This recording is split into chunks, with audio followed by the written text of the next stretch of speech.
the direct devotional process of hearing and chanting, and simultaneously must also train our devotees in the cultural aspects of Krishna consciousness, of Vedic life, which are supportive backgrounds for development of Krishna consciousness. These things must go on simultaneously. We must learn how to be clean. We must learn how to be respectful. See, everything. We must understand the proper etiquette of how a devotee must behave. So these things must be trained. This is part of our training.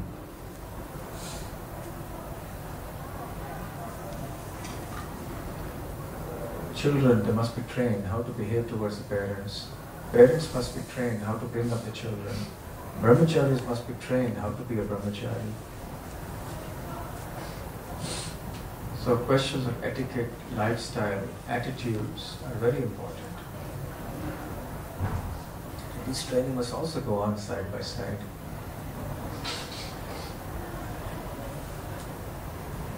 Right? Any other question? Yes.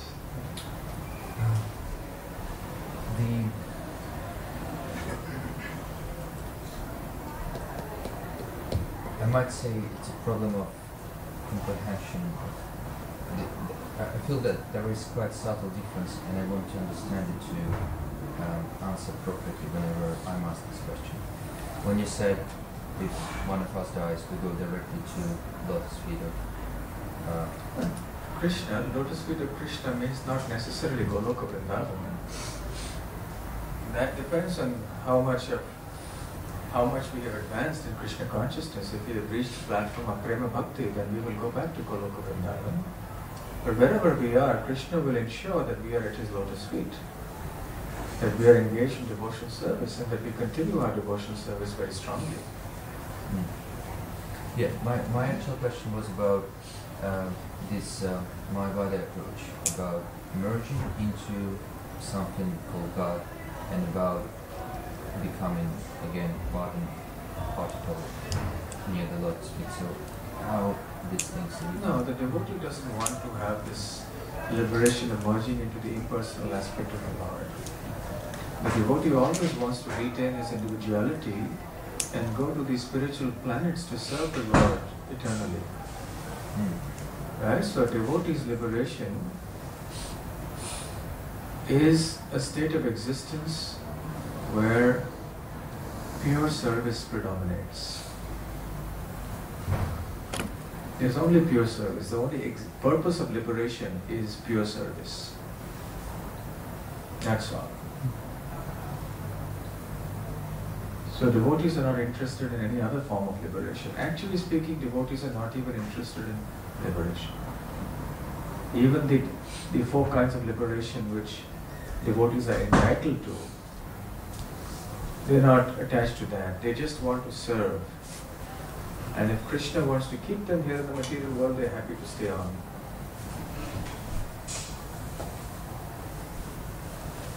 If Krishna were to say, you have to take birth again, I want you to preach again in Soho Street. I want you to again become a brahmachari here and then preach nicely, you should be ready. Yes, Krishna, you want me to be here. And that's what Krishna wants. I think Jadavida Swami said that once you got a spiritual body, then there is no chance at all that you will come back. So that Krishna will not want you to come back, even if it's your desire to come back and preach and help. No, not your desire, Krishna's desire. If Krishna wants you to come back for preaching, just like eternal associates like Srila Bhakti Siddhanta Saraswati Thakur, Srila Bhakti Vinod Thakur, the 6 Goswamis, they were all eternal associates of the Lord. They were sent down here by Krishna for the sake of preaching.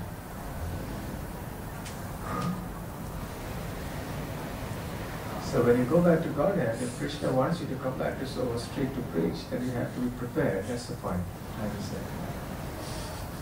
Not that he necessarily will, Just to give an example of how the devotee is not attached to being liberated. The devotee is only attached to pleasing Krishna and offering pure, unalloyed loving service. That is our goal of life. Right? It's clear? Yeah, and in their case, liberation, it's an actual liberation from what? From the influence of illness? Liberation from the cycle of birth and death. Liberation from the material creation. And they go into the spiritual realm, but only into the impersonal effulgence, but not into the spiritual planets where Krishna resides in his personal form. And is it so that those who actually achieve liberation, they are there just to, throughout a certain period of time until their merits? No. That is for the heavenly planets, not for the impersonal Brahmajyoti. That's different. The heavenly planet is a part of this material world. Heaven and hell and earth are part of this material universe. So you can attain to heaven when you have material piety. When that exhausts, you come down. When you have materials, you have sinful activity, you go down, exhaust the sin, come back again to earth. So this is going on. But the Brahmajyoti, the impersonal effulgence of the Lord, is beyond the material creation. It's a part of the spiritual world. But it's the impersonal aspect of the Lord, just like the sunshine and the sun. One thing is to stay as a particle in the sunshine, another thing is to enter into the sun. So the Brahmajyoti, the impersonal effulgence of the Lord, is like just staying in the effulgence of Krishna's body, which is the light, the spiritual light. But there is no opportunity for service to the Lord there. So devotees don't want to go there. They want to go straight to the spiritual planets, where they will actually associate with Krishna and serve. And those liberated souls who are stuck within this sun rays, what do they do there? They will remain there, existing eternally. There's no rasa, no taste.